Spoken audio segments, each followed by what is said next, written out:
आज की जो वीडियो है उसका टॉपिक का नाम है इंक्रीजिंग डिक्रीजिंग। एग्जाम के पॉइंट ऑफ व्यू से ये टॉपिक बहुत ज्यादा इंपॉर्टेंट है क्योंकि इस टॉपिक से जनरली क्वेश्चन एग्जाम में पूछे जाते हैं। फिलहाल ये जो वीडियो है ये इस टॉपिक की एक क्विक रिवीजन है, यानी कि हम पूरा कॉन्सेप्ट को ना पढ़ के मैं केवल उस चीज पर फोकस करने वाला हूँ जिस जिस टाइप के क्वेश्चन एग्जाम में पूछे जाते हैं। तो चलिए स्टार्ट करते हैं। मेनली इंक्रीजिंग डिक्रीजिंग का जो भी क्वेश्चन होता है वो दो टाइप का होता है। एक अलजेब्रा बेस्ड एंड दूसरा ट्रिगोनोमेट्री। ठीक। तो यही दो टाइप के क्वेश्चन एग्जाम में जनरली पूछे जाते हैं, तो इसी को आज हम डिस्कस करें। तो देखिए, अलजेब्रा बेस को पहले हम डिस्कस करेंगे ताकि हम इसके कॉन्सेप्ट को इजीली कनेक्ट कर पाए कि हमारा जो स्टेप होता है वो क्या क्या होता है और हम अपने जो कॉन्सेप्ट है उसको थोड़ा सा पुश कर सकें। तो अलजेब्रा को पहले डिस्कस कर लेते हैं। उससे पहले दो चार टर्म जो आपको पता होना चाहिए। एक होता है स्ट्रिक्टली इंक्रीजिंग, एक होता है स्ट्रिक्टली डिक्रीजिंग, एक होता है सिर्फ इंक्रीजिंग और एक होता है डिक्रीजिंग। ठीक है।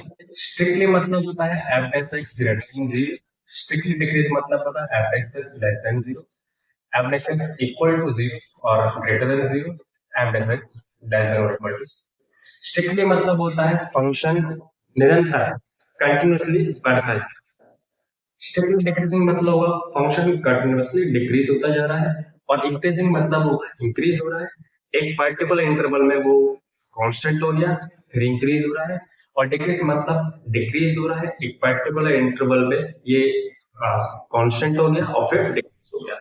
एग्जांपल के लिए अगर मैं इसका ग्राफ बनाता तो ये बनेगा ऐसे, इसका ग्राफ बनाओ स्ट्रिक्टली डिक्रीजिंग ऐसे, और अगर मैं इंक्रीजिंग का बनाऊं ये इंक्रीज हुआ कांस्टेंट हो गया फिर इंक्रीज हुआ।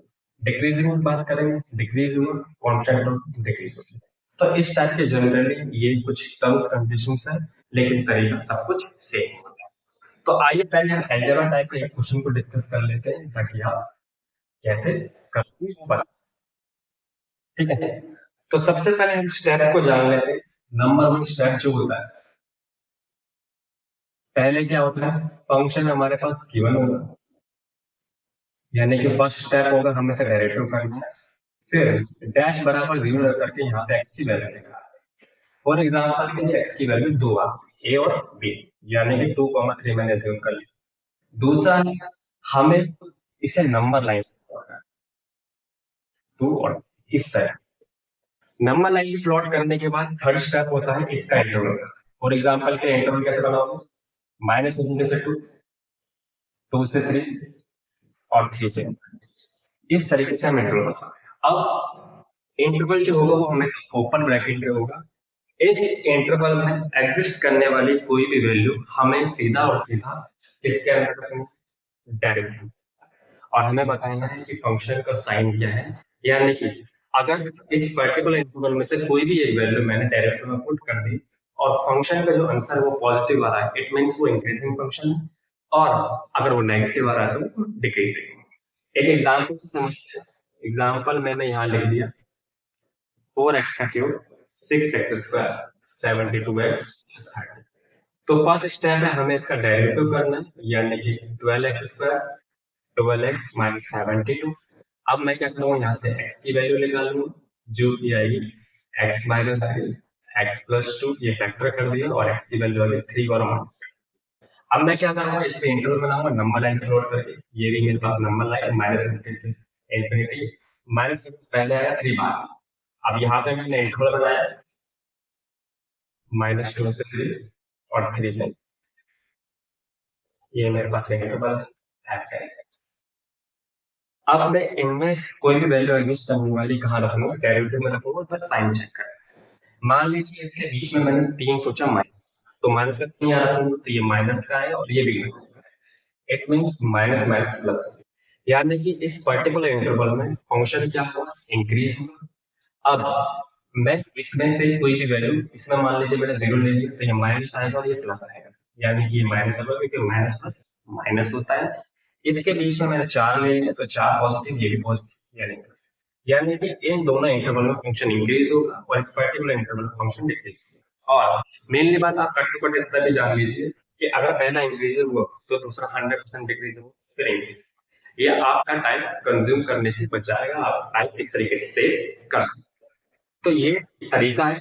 फर्स्ट क्या है, क्वेश्चन आपको पहले से गिवन होगा, डेरिवेटिव करना है, डेरिवेटिव के बराबर जीरो रख करके एक्स की वैल्यू निकालनी है, नंबर लाइन पे प्लॉट करना है, नंबर लाइन में से जो भी एग्जिस्ट वैल्यू है वो डेरिवेटिव पुट करनी है, पॉजिटिव आए तो इट मींस इंक्रीजिंग, नेगेटिव आए तो डिक्रीज, सीधा सा सिंपल यही।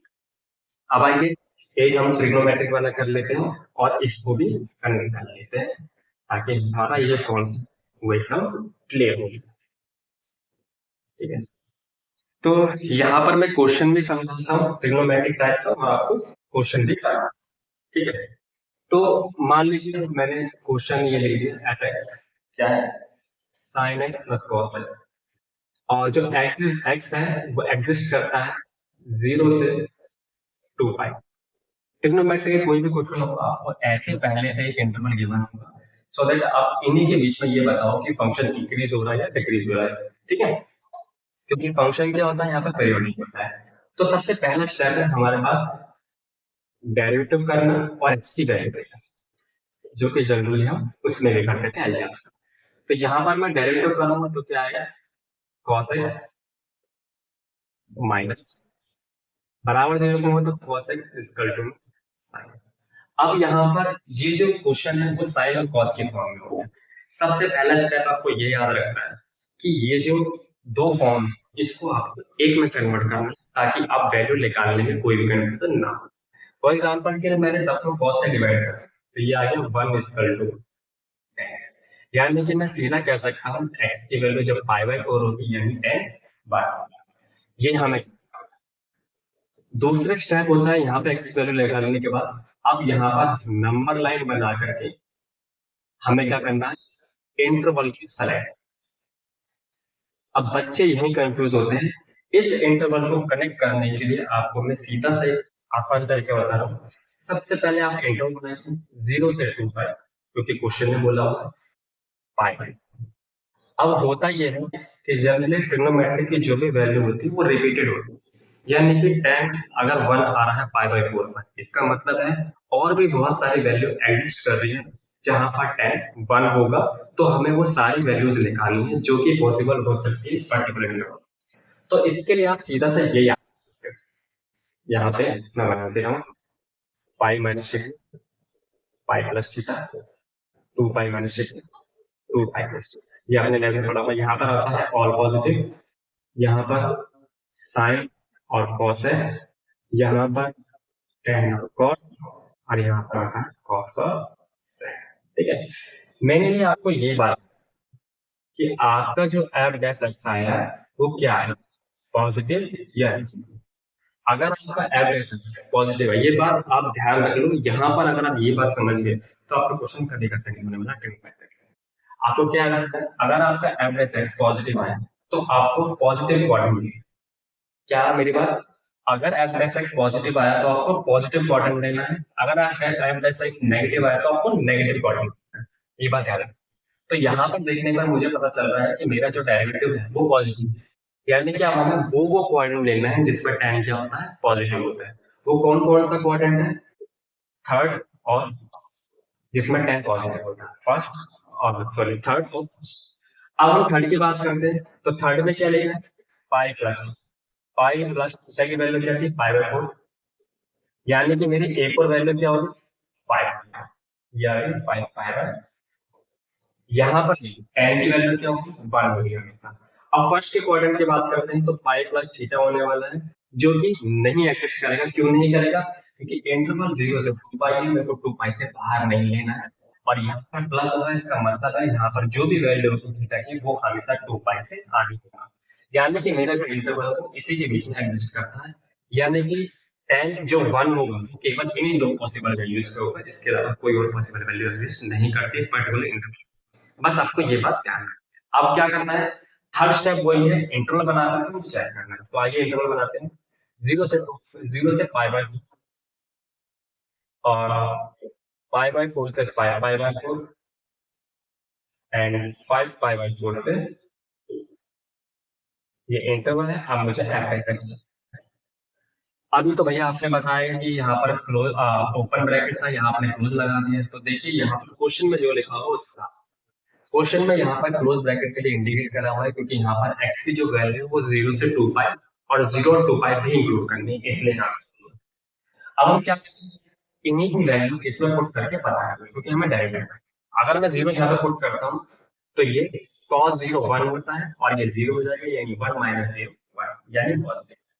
इसका मतलब है इस पर्टिकुलर इंटरवल में फंक्शन क्या होगा, इंक्रीज होगा। आगे में चेक करने की जरूरत नहीं है, लेकिन यहाँ पे माइनस आएगा और यहाँ पर प्लस आएगा, चेक करने की जरूरत है। लेकिन फिर भी अगर आपको चेक करना है तो इनके बीच में पाई जो होता है वो एग्जिस्ट करता है, यानी कि मैं पाई यहाँ पर रखूंगा। तो पाई के हिसाब से जो कॉस होता है वो होता है -1 और साइन होता है 0, यानी कि यानी अब 2 पाई चेक करो, तो 2 पाई यहाँ पर होता है, यानी 1,0 या सॉरी 1,0, तो यहाँ पे 1 आएगा, यहाँ पे 0 आएगा, यानी पॉजिटिव। तो यानी इस पर्टिकुलर इंटरवल में ये फंक्शन इंक्रीज हो रहा है और इस पर्टिकुलर इंटरवल में फंक्शन डिक्रीज हो रहा है। तो इस तरीके से हम अलजेब्रा और ट्रिग्नोमेट्रिक के टाइप के क्वेश्चन कर सकते हैं, और एग्जाम में मेरा यकीन मान यही दो टाइप के क्वेश्चन आपके एग्जाम में पूछे जाएंगे। आपको करना क्या है, बस स्टेप को फॉलो करना है और दो क्वेश्चन इसके दो क्वेश्चन इसके आप लगा के, और आपको हर तरीके से ये क्वेश्चन क्या हो जाएगा, क्लियर हो जाएगा।